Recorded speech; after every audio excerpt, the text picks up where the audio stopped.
আমার দেখুন, কালকে মাননীয় মুখ্যমন্ত্রী বিশদে এটা নিয়ে সাংবাদিক বৈঠক আপনাদের সঙ্গে করেছেন। আমার আর বলার বিশেষ কিছু অবকাশ আছে বলে বা পরিসর আছে বলে আমি মনে করি না। আমি খালি একটা কথাই বলতে পারি, আজকে তো স্কুল সার্ভিস কমিশনও সাংবাদিক বৈঠক করেছে, ফলে যা মূল কথাটা লিগ্যাল বা টেকনিক্যাল ক্লারিফিকেশন তো ওরাই দেবে। আমি যেটা আমার বিভাগীয় দায়িত্ব থেকে বলতে পারি যে আমরা মুখ্যমন্ত্রী যা বলেছেন সেই অনুযায়ী সর্বতোভাবে আমরা বঞ্চিত এবং যোগ্য যারা আছেন তাদের পাশে আমরা সর্বতোভাবে থাকব, মানবিকভাবে থাকব, রাজনৈতিকভাবেও থাকব। এক দুই, এই যে আপনারা যেটা বলছেন টেইন্টেড বা আনটেইন্টেড, বা এক দলের বেতন ফেরত দেওয়া হবে আরেক দলের বেতন ফেরত দেওয়া হবে না, এই কথাগুলো তো আমার কথা নয়।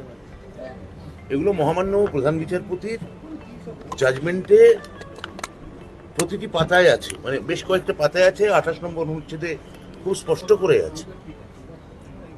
তাহলে যে রায় বলছে যে টেইন্টেড এবং আনটেইন্টেড, সেটা তো এসএসসির দেওয়া তথ্য পরিসংখ্যান তার ভিত্তিতেই বলা হচ্ছে। তাহলে আপনারা যেটা বলছেন যে যোগ্য বা অযোগ্য এসএসসি ভাগ করতে পারেনি, তা নয়।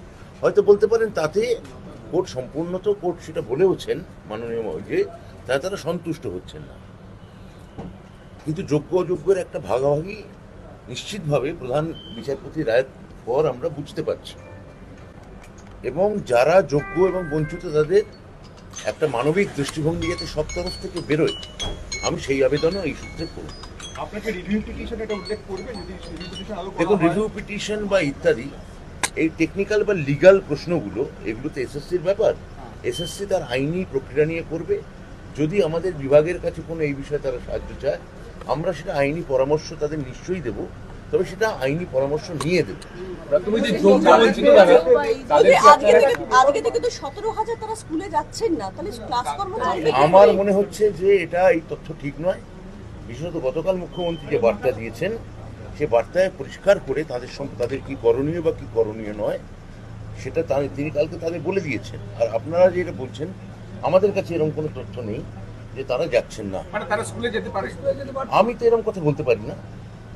আমি বলছি যে মুখ্যমন্ত্রী কালকে যেটা বলেছেন এবং মহামান্য বিচারপতি যেটা বলেছেন, সেটার পর যদি কোনো টেকনিক্যাল বা কোনো লিগ্যাল ক্লারিফিকেশন, সেটা তো এসএসসি আজকে জানিয়েছে। তো এসএসসি জানিয়েছে যে তারা মহামান্য প্রধান বিচারপতি সুপ্রিম কোর্টের কাছে তার একটা লিগ্যাল ক্লারিফিকেশন চাইবে।